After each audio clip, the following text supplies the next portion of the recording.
4 ঘন্টা আটকে রেখে বাংলাদেশি নারীকে অসত্য তথ্য দিতে বাধ্য করল ভারতীয় মিডিয়া।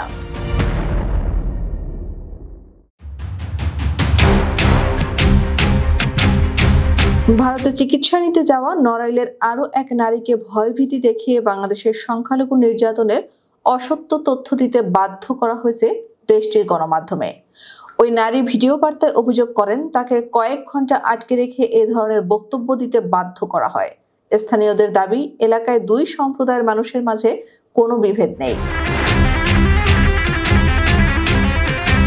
নড়াইলের লোহাগড়ার নলদি ইউনিয়নের বাসিন্দাদের একটি বড় অংশ সনাতন ধর্মাবলম্বী।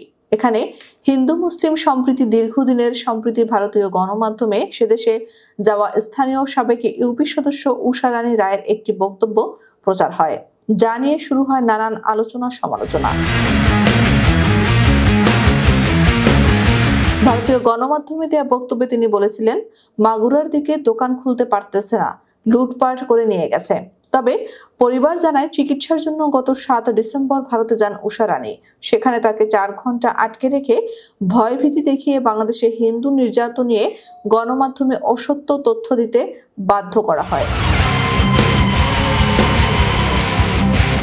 ভিডিও বার্তা বিষয়টি তুলে ধরে ঊষা রানী বলেন, চারিদিকে থেকে ঘিরে রেখে সবকিছু বলিয়েছিল, আমাকে 4 ঘন্টা আটকে রেখেছিল, আমি ভয়ে পড়ে সবকিছু বলছিলাম।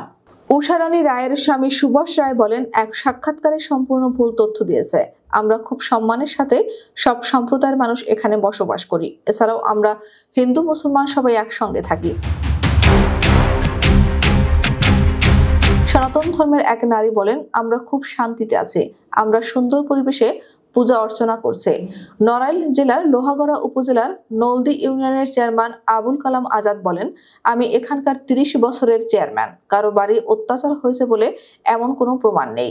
লোহাগড়ার নলদি পুলিশ ফাঁড়ির উপপরিদর্শক মোরসালিন বলেন, চেয়ারম্যান সহ আমরা ওই নারীর বাড়িতে গিয়ে অবস্থান করি যেন আইন শৃঙ্খলা ঠিক থাকে, লোকজনের সঙ্গে কথা বলি যাতে কোনো রকম অপ্রীতিকর ঘটনা না ঘটে। বর্তমান এলাকার পরিস্থিতি স্বাভাবিক আছে বলেও তিনি জানান।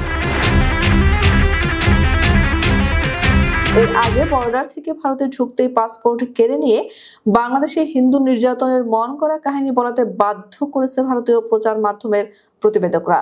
এমন দাবি করছেন ভারতের সাক্ষাৎকার দেওয়া ফরিদপুরের নীলটুলি এলাকার হিন্দু যুবকের পরিবারের সদস্যরা।